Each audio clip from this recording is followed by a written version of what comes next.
آیات کے پردے میں نشانات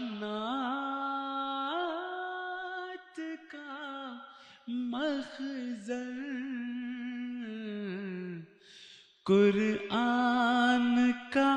ہر حرف کرامات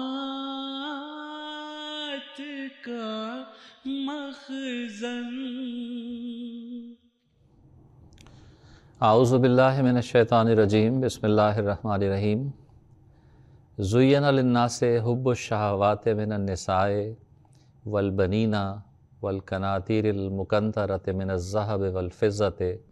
والخیل المسومۃ والانعام والحرث ذالک متاع الحیاۃ الدنیا واللہ عندہ حسن المآب۔ سورۃ آل عمران کی یہ جو آیت ابھی آپ کے سامنے پڑھی گئی ہے، اس میں اللہ تعالیٰ نے انسانوں کی عمومی فطرت کا بیان کیا ہے،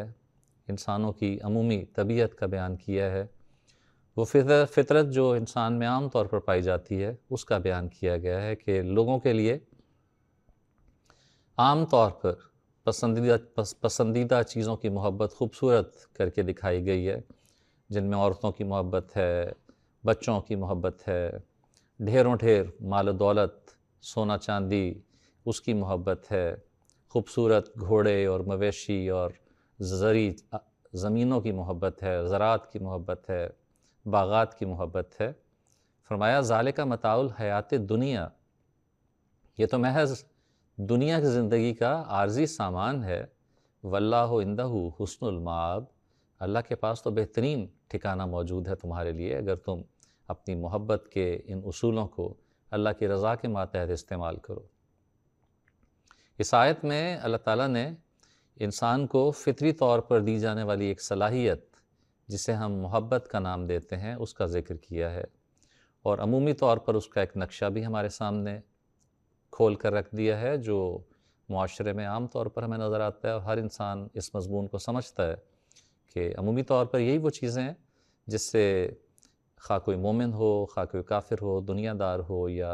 ایمان لانے والا ہو، عام طور پر طبی طور پر ان چیزوں سے محبت کرتا ہے۔ لیکن اللہ تعالیٰ نے انہی چیزوں کو، ان کی محبت کو جو ریگولیٹ کر کے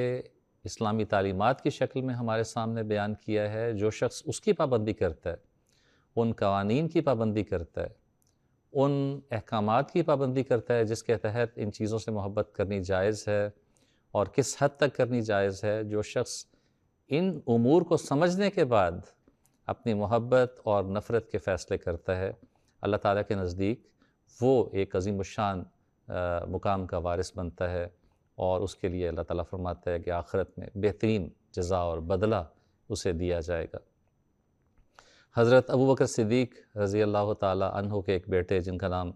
غالباً عبد الرحمن تھا، عبد الرحمن بن ابو بکر، وہ جنگ بدر کے موقع پر بھی مسلمان نہیں ہوئے تھے، اور حضرت ابوبکر صدیق مسلمانوں کی فوج میں شامل تھے، وہ مخالفین کی فوج کی طرف سے لڑ رہے تھے۔ وہ بعد میں مسلمان ہو گئے اللہ تعالیٰ کے فضل سے، تو ایک موقع پر انہوں نے اپنے ابا، اپنے والد حضرت ابوبکر صدیق رضی اللہ تعالیٰ عنہ کو بتایا کہ ابا، جنگ بدر کے فلاں جو موقع تھا اس میں ایک مرحلہ ایسا بھی آیا تھا کہ وہاں پر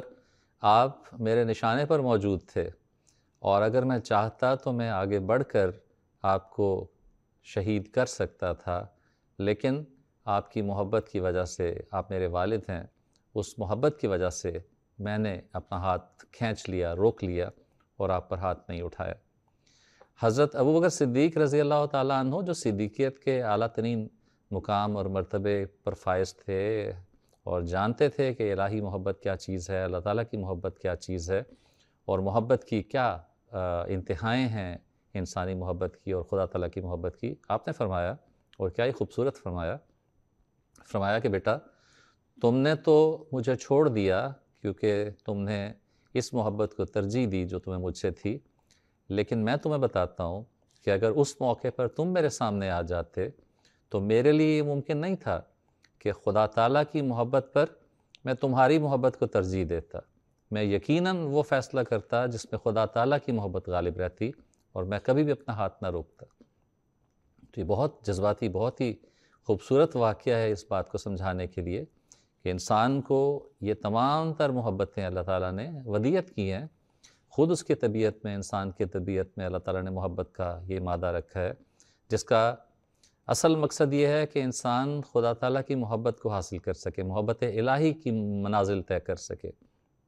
یہ تو وہ چھوٹے چھوٹے نمونے ہیں دنیا میں جو اللہ تعالیٰ نے انسان کو محبت سے روشناس کروانے کے لیے رکھے ہوئے ہیں، کہ اگر ان چھوٹی چھوٹی چیزوں میں تم اس قدر لذت اور ان کی محبت میں اس قدر گرفتار ہو جاتے ہو کہ اس کے لیے جان مال سب کچھ قربان کرنے کے لیے تیار ہو جاتے ہو، تو خدا تعالیٰ جو سب سے عظیم الشان خزانہ ہے، جو سب سے بڑا خزانہ ہے دنیا اور کائنات کا، اس کی محبت میں تمہیں کیا کچھ نہیں کر گزرنا چاہیے۔ تو یہ وہ نصیحت ہے جو قرآن کریم ہمارے سامنے رکھتا ہے کہ محبت کی جو حدود ہیں وہ تمام تر حدود انسان کی اللہ تعالیٰ کی ہدایات کے ماتحت ہونی چاہیے۔ عمومی طور پہ ہم دیکھیں انسان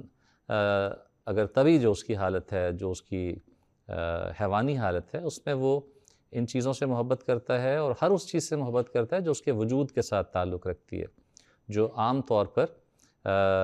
یا تو اس کی ذات کا ہی ایک ایکسٹینشن ہو، اس کی ذات کا ہی ایک حصہ ہو، اس سے محبت کرتا ہے، یا اپنی ذات سے محبت کرتا ہے۔ اور یہ چیز تو انسان میں کیا، چونکہ حیوانی حالت ہے یا طبعی حالت ہے، اس لیے جانوروں میں بھی یہ حالت پائی جاتی ہے، وہ بھی اسی طرح ہیں، اپنے بچوں سے وہ بھی محبت کرتے ہیں، ان کی خاطر قربانیاں بھی کرتے ہیں۔ لیکن جب انسان اس منزل سے آگے نکلتا ہے اور اللہ تعالیٰ کی خاطر اپنی محبت کو یا محبت کے پیمانوں کو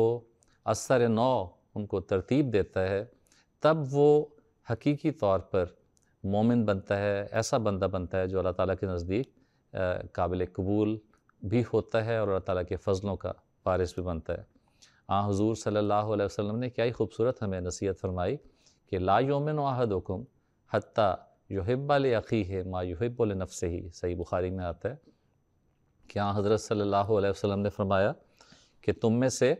کسی شخص کا ایمان مکمل ہی نہیں ہو سکتا جب تک وہ اپنے بھائی کے لیے وہی چیز پسند نہ کرے، وہی چیز اس کے لیے خیال نہ کرے جو وہ اپنے لیے پسند کرتا ہے۔ تو یہ ایک نمونہ ہمارے سامنے رکھ دیا، ایک پیمانہ ہمارے سامنے رکھ دیا کہ تمہاری محبت تمہاری اپنی ذات کے مرکز کے گرد نہ گھوم رہی ہو، کیونکہ ذات کے مرکز کے گرد تو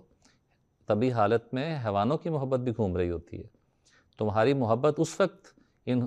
اللہ تعالیٰ کے نزدیک قابل قبول ہوگی یا قابل ستائش ہوگی جب یہ محبت تمہاری اپنی ذات کے دائروں سے نکل کر انسانیت کے دائروں میں پھیلنا شروع ہو، اور پھر اس محبت کے نتیجے میں تم دنیا کے لیے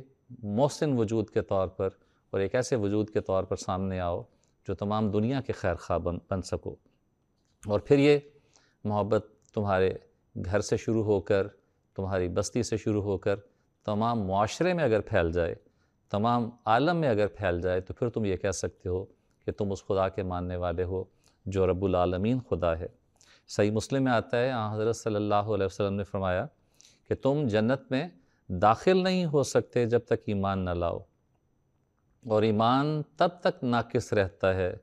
جب تک تم ایک دوسرے سے محبت نہ کرو۔ صحابہ نے پوچھا کہ حضور ہم کس طرح سے اظہار کریں کہ ہم ایک دوسرے سے محبت کرتے ہیں؟ فرمایا افشوا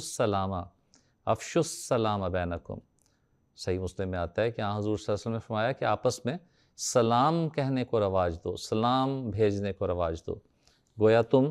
ایک ایسے وجود کے طور پر سامنے آؤ جو معاشرے کے لیے سلامتی ہی سلامتی کا باعث ہو۔ انسان در حقیقت دو انس کا مرکب ہے، دو طرح کی محبتیں اس میں پائی جاتی ہیں۔ محبت کو گویا دو موٹے طور پر، دو موٹی اقسام میں تقسیم کیا جا سکتا ہے۔ ایک دنیاوی محبت ہے جس کا ہم نے ذکر کر دیا اس آیت میں جو پیچھے پڑھی گئی ہے، اور دوسری الہی محبت ہے جس کے لیے انسان کو کوشش کرنے کا کہا جاتا ہے۔ چنانچہ ایک وہ طبی محبت ہے جس میں انسان کو ذاتی طور پر مزہ آ رہا ہوتا ہے، اور دوسری محبت وہ ہے جس کے لیے اسے بسا اوقات تکالیف بھی اٹھانی پڑتی ہیں، جس کے لیے اسے قربانیاں بھی کرنی پڑتی ہیں، جس کے لیے اسے اپنی ذات سے متعلقہ محبتیں قربان بھی کرنی پڑتی ہیں، جیسا کہ حضرت ابوبکر صدیق رضی اللہ تعالیٰ عنہ کے واقعے میں ہمارے سامنے آتا ہے۔ اللہ تعالیٰ نے محبت اور نفرت کو جانچنے کے اور بھی بہت سے پیمانے ہمارے سامنے قرآن کریم میں رکھے ہیں، اور اس لفظ کو بار بار لا یحبو یا یحبو کے الفاظ کے ساتھ بار بار قرآن کریم میں استعمال کیا گیا ہے، اور فرمایا کہ ہر اچھی صفت جو اللہ تعالیٰ کی طرف سے جو سکھائی گئی ہے یا بتائی گئی ہے کہ یہ بات اچھی ہے، اس کو اگر تم اختیار کرو گے تو اللہ تعالیٰ تم سے محبت کرے گا، اور ہر بری عادت یا بری صفت کو اختیار کرو گے تو بالآخر اللہ تعالیٰ تم سے محبت کرنا چھوڑ دے گا اور تم اس کے غضب کا مورد بنو گے۔ مثال کے طور پر فرمایا ان اللہ یحب المتقین، اللہ تعالیٰ متقیوں سے محبت کرتا ہے۔ ان اللہ یحب المحسنین، اللہ تعالیٰ احسان کرنے والوں سے محبت کرتا ہے۔ واللہ یحب الصابرین، اللہ تعالیٰ صبر کرنے والوں سے محبت کرتا ہے۔ ان اللہ یحب المتوکلین، توکل کرنے والوں سے اللہ تعالیٰ بہت محبت کرتا ہے۔ ان اللہ واللہ یحب المتطہرین، اللہ تعالیٰ پاک صاف لوگوں سے بہت محبت کرتا ہے۔ اور کن سے محبت نہیں کرتا وہ پیمانے بھی نمونتاً چند ایک بیان کر دیے میں نے، ان میں سے بھی کچھ پیمانے میں بیان کر دیتا ہوں۔ فرمایا کہ واللہ لا یحب الظالمین، اللہ تعالیٰ ظالموں سے محبت نہیں کرتا۔ لا یحب کل کفار نسیم، ہر گناہ گار کافر ناشکرے سے محبت نہیں کرتا۔ لا یحب الکافرین، لا یحب من کان مختالا فخورا، فخر کرنے والے متکبر سے اللہ تعالیٰ محبت نہیں کرتا۔ لا یحب من کان خوانا نسیما، ایسے لوگوں سے محبت نہیں کرتا گناہ گار ہوں جو برے کاموں میں مشغول ہوں، مصروف ہوں۔ لا یحب المعتدین، حد سے بڑھنے والوں، تجاوز کرنے والوں سے محبت نہیں کرتا۔ لا یحب المسرفین، اسراف کرنے والوں سے محبت نہیں کرتا، فساد کرنے والوں سے محبت نہیں کرتا، تکبر کرنے والوں سے محبت نہیں کرتا۔ تو یہ کچھ پیمانے اللہ تعالیٰ نے اپنے بیان کر دیے، اور کچھ صفات ہمیں سکھا دیں کہ ہماری محبت کے پیمانے کیا ہوں گے جو اللہ تعالیٰ کی نظر میں ہمیں اللہ تعالیٰ کا محبوب بنائیں گے، اور اپنے پیمانے بھی اللہ تعالیٰ نے قرآن کریم میں بار بار بیان کر دیے کہ اللہ تعالیٰ کن لوگوں سے محبت کرتا ہے اور کن لوگوں کا اپنا دوست بناتا ہے۔ حضرت صلی اللہ علیہ وسلم نے اس حوالے سے جو نمونہ اور اسوہ ہمارے سامنے رکھا، اس میں بہت خوبصورتی کے ساتھ آپ نے تمام بنی نوع انسان سے محبت کر کے دکھائی، رحمت للعالمین بن کے دکھایا۔ رب العالمین کا جو حقیقی عبد اور حقیقی بندہ ہونے کا جو حق تھا، آپ نے وہ ادا کر کے دکھایا، اور اس حد تک کر کے دکھایا کہ قرآن کریم یہ کہتا ہے آپ کے بارے میں کہ لعلک باخع نفسک، اے محمد صلی اللہ علیہ وسلم کیا آپ اپنے آپ کو ہلاک کر لیں گے؟ اللہ یکونوا مومنین، لعلک باخع نفسک، اللہ یکونوا مومنین، کیا محمد کیا آپ بنی نوع انسان کی محبت میں کہ یہ ایمان کیوں نہیں لاتے، خدا کو کیوں شناخت نہیں کرتے، کیا آپ اس محبت میں اپنے آپ کو ہلاک کر لیں گے؟ تو یہ وہ عالم گویا بیان کیا ہے قرآن کریم نے، اس محبت کا جو حضرت صلی اللہ علیہ وسلم کو اپنی ذات کے دائروں سے باہر موجود لوگوں کے حوالے سے تھی۔ معاشرے میں موجود لوگ ہلاک نہ ہو جائیں، جو آپ کو وہ بے چینی اور پریشانی تھی۔ حضور نے ایک موقع پر فرمایا کہ میری تو وہ حالت ہے کہ جیسے بارش کے بعد پتنگے نکلتے ہیں اور وہ آگ کی طرف جاتے ہیں اور ہلاک ہو جاتے ہیں آگ میں گر کر، اور کوئی شخص ہو جو ان پتنگوں کو پکڑ پکڑ کر اس آگ سے روک رہا ہو، میری حالت تو وہ ہے کہ میں پکڑ پکڑ کر تمہیں جہنم میں گرنے سے روکتا ہوں، اور اسی کا ذکر اس آیت میں کیا گیا ہے۔ لیکن حضرت صلی اللہ علیہ وسلم نے یہ بھی سمجھایا، اب حضرت صلی اللہ علیہ وسلم کا اسوہ تو یہ تھا کہ آپ دنیا کی محبت میں اور دنیا کو بچانے کے لیے، دنیا کو ہلاکت کی راہوں سے بچانے کے لیے اپنے آپ کو تکلیف میں ڈال رہے تھے، جس کا قرآن کریم نے ذکر کیا ہے۔ لیکن آج ہم دیکھتے ہیں کہ دنیا ذاتی محبت میں اس حد تک آگے چلی جاتی ہے کہ اس کے لیے دوسروں کو ہلاک کرنا، تباہ کرنا، اس کی کوئی بھی پرواہ نہیں کی جاتی۔ ایک بدو نے حضرت صلی اللہ علیہ وسلم سے ایک دفعہ پوچھا کہ حضور قیامت کب آئے گی؟ حضور صلی اللہ علیہ وسلم نے اس کو یہ تو نہیں کہا کہ قیامت کب آئے گی، فرمایا کہ تم نے اس کے لیے تیاری کیا کی ہے، اس قیامت کے لیے کیا تیاری کر رکھی ہے؟ اس نے کہا کہ احب اللہ و رسولہ، کہ میں اللہ اور اس کے رسول سے محبت کرتا ہوں، یہی میری تیاری ہے۔ آپ نے فرمایا انتا مع من احببت، کہ تم اس کے ساتھ ہی ہوگے پھر قیامت کے دن جس سے تم محبت کرتے ہو۔ گویا حضور صلی اللہ علیہ وسلم نے یہ بھی ہمیں بتا دیا کہ اگر ہم رسول کریم صلی اللہ علیہ وسلم سے محبت کا دعویٰ کرتے ہیں اور اس محبت کے دعوے میں سچے ہیں، اور اس محبت کے دعوے میں سچا ثابت کرنے کے لیے اسوہ رسول پر عمل کرتے ہیں، اور اللہ تعالیٰ سے بھی محبت کرتے ہیں اور اس دعوے کو بھی سچا ثابت کرنے کے لیے محنت کرتے ہیں، جد و جہد کرتے ہیں، تو یقینی طور پر ہم اس محبت کے نتیجے میں ان کے ساتھ ہوں گے۔ لیکن یہاں یہ بھی سمجھا دیا کہ لوگ بسا اوقات اس بات کے زیادہ پوچھنے کے زیادہ خواہش مند ہوتے ہیں کہ قیامت کب آئے گی، یا ہلاکت کی آخری گھڑی کب آئے گی۔ آج کے دور میں بھی دیکھا جاتا ہے کہ لوگ بہت دفعہ یہ سوال کرتے ہیں، ایون عام طور پر حضرت امیر المومنین ایدہ اللہ تعالیٰ بنصر عزیز سے بھی یہ سوال کیا جاتا ہے جنگ عظیم کے حوالے سے اور ان حالات کے حوالے سے کہ یہ حالات کب پیش آئیں گے، اور حضور اس کا جواب بھی دیتے ہیں۔ لیکن ایک جواب یہ بھی ہے جو حضرت صلی اللہ علیہ وسلم نے ہمارے لیے دے رکھا ہے، پہلے سے موجود ہے، کہ سوال یہ نہیں ہے کہ وہ جنگ کب آئے گی، یا وہ حالات کب آئیں گے، یا وہ زلازل کب آئیں گے، یا وہ پریشانیاں اور مشکلات کب آئیں گی۔ بنیادی سوال یا بنیادی بات جس پر غور کرنے کی ضرورت ہے وہ یہ ہے کہ ہم نے اس کے لیے تیاری کیا کر رکھی ہے۔ اگر تو ہم اسی بدو کی طرح ہمارا یہ حال ہو، یا اس پوچھنے والے کی طرح یہ حال ہو کہ ہم اللہ اور اس کے رسول سے محبت کرتے ہوں اور اس محبت کے دعوے میں مکمل طور پر اپنے دل کو سچا پاتے ہوں، تو پھر ہمیں کچھ فرق پڑتا نہیں ہے، یا پڑنا چاہیے نہیں، کہ وہ ساعت یا وہ قیامت یا وہ مشکل دور کب آئے گا اور کب گزرے گا، کیونکہ ایسی محبت کے ساتھ ہمیں معلوم ہے کہ حضرت صلی اللہ علیہ وسلم نے یہ بشارت دے رکھی ہے کہ تم لوگ میرے ساتھ ہوگے۔ لیکن اگر ہمارا دل یہ گواہی دے کہ نہیں ابھی وہ منزل دور ہے، تو پھر بجائے اس کے کہ ہم یہ پوچھتے رہیں کہ کب وہ حالات آئیں گے، ہمیں اپنے اخلاق کو بہتر کرنے کی طرف توجہ دینی چاہیے، اپنی نیکیوں کو بڑھانے کی طرف توجہ دینی چاہیے، اور یہی حضور صلی اللہ علیہ وسلم نے نصیحت فرمائی اس شخص کو کہ تم اس بات کی طرف توجہ نہ کرو کہ وہ حالات کب آئیں گے، بلکہ اس بات کی طرف توجہ کرو کہ تم اس کے لیے کس قدر تیاری اپنے دل میں پاتے ہو۔ تو ہمارے لیے بھی یہی نمونہ ہے جو حضرت صلی اللہ علیہ وسلم نے مقرر فرمایا ہے۔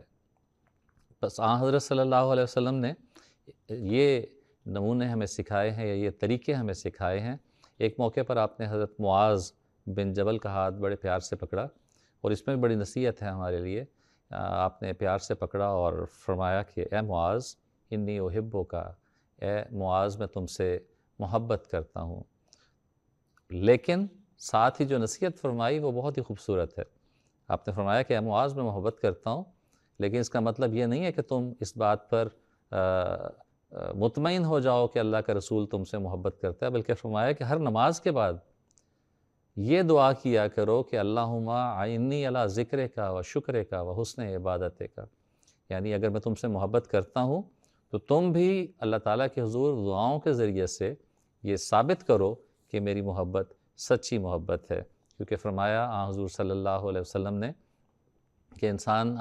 الرجل علی دین خلیلہ ہی، انسان اپنے دوست کے دین پر ہی ہوا کرتا ہے۔ بس یہ وہ بنیادی کچھ چیزیں ہیں جو محبت کے حوالے سے ہمیں یاد رکھنی چاہیے کہ قرآن کریم نے ہماری رہنمائی اس حوالے سے کیا کی ہے اور کیا نصائح فرمائی ہیں۔ ورنہ جو آیت پڑھی گئی تھی اس میں تبھی محبت کا تو ذکر کر دیا گیا، یہ سمجھا دیا گیا کہ انسان اپنی جبلی طور پر اپنے آپ سے محبت کرتا ہے، یا اپنے سے مناسبت رکھنے والی، یا اپنے قرب و جوار میں موجود ان چیزوں سے جن سے اس کو کچھ علاقہ ہوتا ہے، ان چیزوں سے محبت کرتا ہے۔ لیکن دنیا کے ساتھ محبت کرنا اور اس محبت کے دائروں کو وسیع کرتے چلے جانا، اور محبت کے دائروں کو اللہ تعالیٰ کی رہنمائی کے مطابق، اللہ تعالیٰ کی دی ہوئی تعلیم کے مطابق وسیع کرتے چلے جانا، یہ ہم سے جو اللہ تعالیٰ تقاضا کرتا ہے، وہ اصول اور وہ اسلوب ہمیں قرآن کریم اور حضرت صلی اللہ علیہ وسلم کی سیرت ہی سکھا سکتی ہے۔ اللہ تعالیٰ ہمیں توفیق دے۔ حضرت مسیح موعود علیہ السلام نے بھی اس مضمون کو بہت ہی اہمیت دی ہے۔ آپ نے اس چیز کو معمولی نہیں سمجھا اور یہ نہیں سمجھا کہ یہ شاید بہت چھوٹی چیز ہے، بلکہ اس کو فرمایا کہ یہ میری بعثت کا بنیادی مقصد ہے جو میں لے کر آیا ہوں۔ چنانچہ میں حضور کا یہ حوالہ پڑھ دیتا ہوں جو ملفوظات جلد اول سے ہے۔ حضور فرماتے ہیں کہ میں نصیحت کرتا ہوں اور کہنا چاہتا ہوں کہ آپس میں اختلاف نہ ہو۔ میں 2 ہی مسئلے لے کر آیا ہوں، اول خدا کی توحید اختیار کرو، دوسرے آپس میں محبت اور ہمدردی ظاہر کرو، وہ نمونہ دکھاؤ کہ غیروں کے لیے کرامت ہو۔ یہی دلیل تھی جو صحابہ میں پیدا ہوئی تھی، کنتم آدان فالف بین قلوبکم۔ یاد رکھو تالیف ایک اعجاز ہے، یاد رکھو جب تک تم میں ہر ایک ایسا نہ ہو کہ جو اپنے لیے پسند کرتا ہے وہی اپنے بھائی کے لیے پسند کرے، وہ میری جماعت میں سے نہیں ہے، وہ مصیبت اور بلا میں ہے۔ اللہ تعالیٰ ہمیں توفیق عطا فرمائے کہ ہم حقیقی طور پر حضرت اقدس مسیح موعود علیہ السلام کی جماعت میں شامل ہو سکیں، اپنی محبتوں کو ان دائروں میں لانے والے ہوں جو اللہ تعالیٰ کے بتائے ہوئے دائرے ہیں، جو رسول اللہ کے بتائے ہوئے دائرے ہیں، جو حضرت مسیح موعود علیہ السلام نے ہمارے لیے بیان فرمائے ہیں۔ اللہ تعالیٰ ہمیں اس کی توفیق عطا فرمائے۔ وآخر دعوانا ان الحمد للہ رب العالمین۔